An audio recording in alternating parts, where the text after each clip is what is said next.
Hello, this is Brett from 2techteachers.com, and tonight I'm just going to go ahead and give you a brief overview on how to set up Flubaroo for your class. If you want to head over to Flubaroo.com, you can check out more information here, and as of June 24th, they have released version 3, which does include a few pretty neat new features. But the first thing you need to do is be in your Google Drive account, and you're going to go ahead and create a new form. We'll just go ahead and title this one quiz.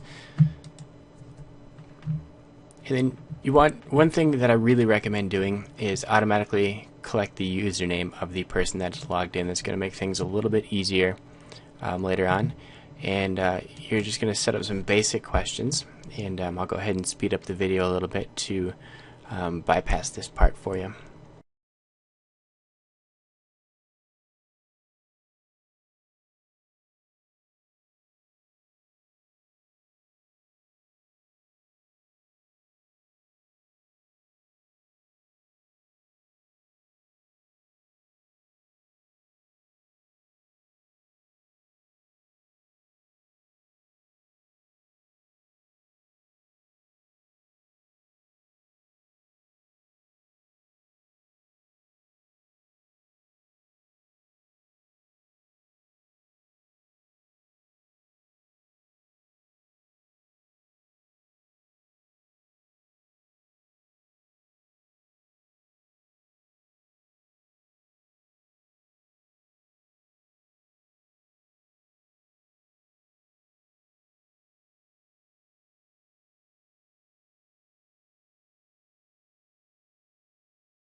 So as you can see, I've gone through here, and I started off with what is your name. That's going to help me identify the student a little bit easier, other than just when we're collecting responses by the username.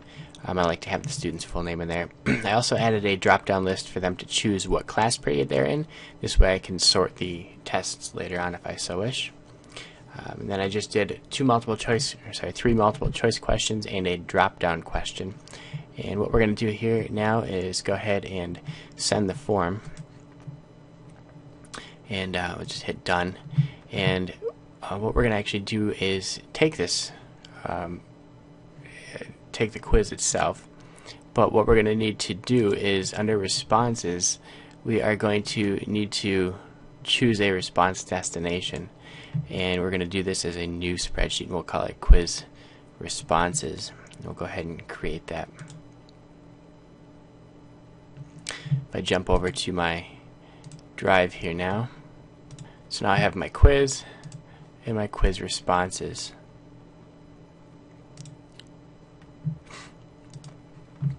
I'll go to my live form here.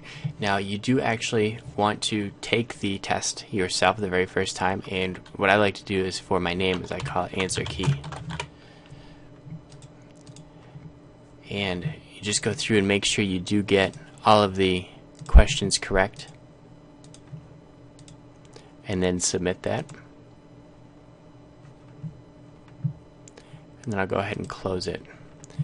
And now if I go over to my responses, you can see that the very first line of responses here is the answer key.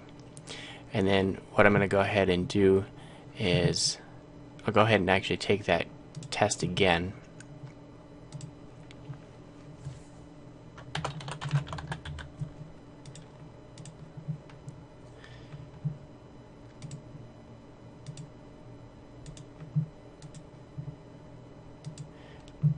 Now we'll go ahead in here, and you notice I've chosen a few wrong answers. So what I'm going to do now is go to Insert and then Script, and I'm going to do a search for Flubaroo. I'll go ahead and install the script, and now I get a new tab up at top here for Flubaroo, and the first thing I'm going to do is set Grade Assignment. I need to give it access to my drive. I go ahead and hit OK. And then I go back up and choose Grade Assignment once again. Now the first thing we're going to do here is make sure we've got username that's identifying the student, the name is identifying the student, and the class is also identifying the student. So make sure that these get set up correctly and it's not accidentally giving it a point. And then you can also go through here and make sure that you're giving appropriate points. Maybe you wanted one of these questions to be worth 2 points. You can go ahead and do that. And then we'll go ahead and hit continue. Now you'll notice that I've got the what is your name here, and I've got answer key. I need to choose this as the answer key, and I continue.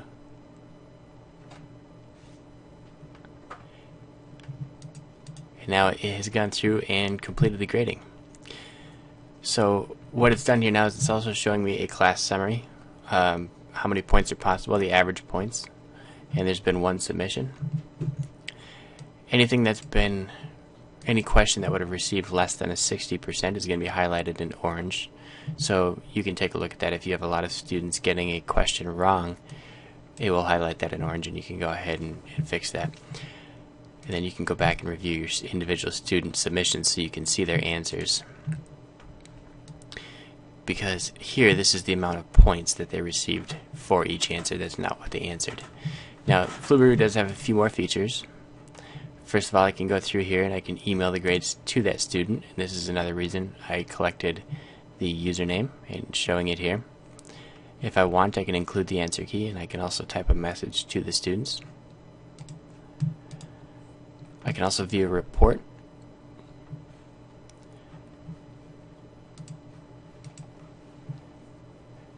Now I can also set up student feedback. When I do this, it's going to create an extra column, and I can go ahead and leave a message to the students about their particular exam grade, more so than just what percent did that student get. So if I want to leave comments on the test, I can do that here. If I ever need to regrade assignment or more students take the assignment, I have that option right here, which is why you have this column called emailed grade. So if you ever run into a situation where you're not sure if a student has been emailed their grade or not, it will have a check mark here indicating that that has happened. One of the other new features in Flubaroo is you can set the language. So if you have students that are taking the test in Spanish, you can go ahead and use the set language feature. The thing is, you cannot go back to English, so it's kind of a one-time deal, so you want to make sure you are ready to do that. If you have any questions, feel free to leave them in the comments. Otherwise, you can check out flubaroo.com. And once again, this is Brett at TrueTechTeachers.com.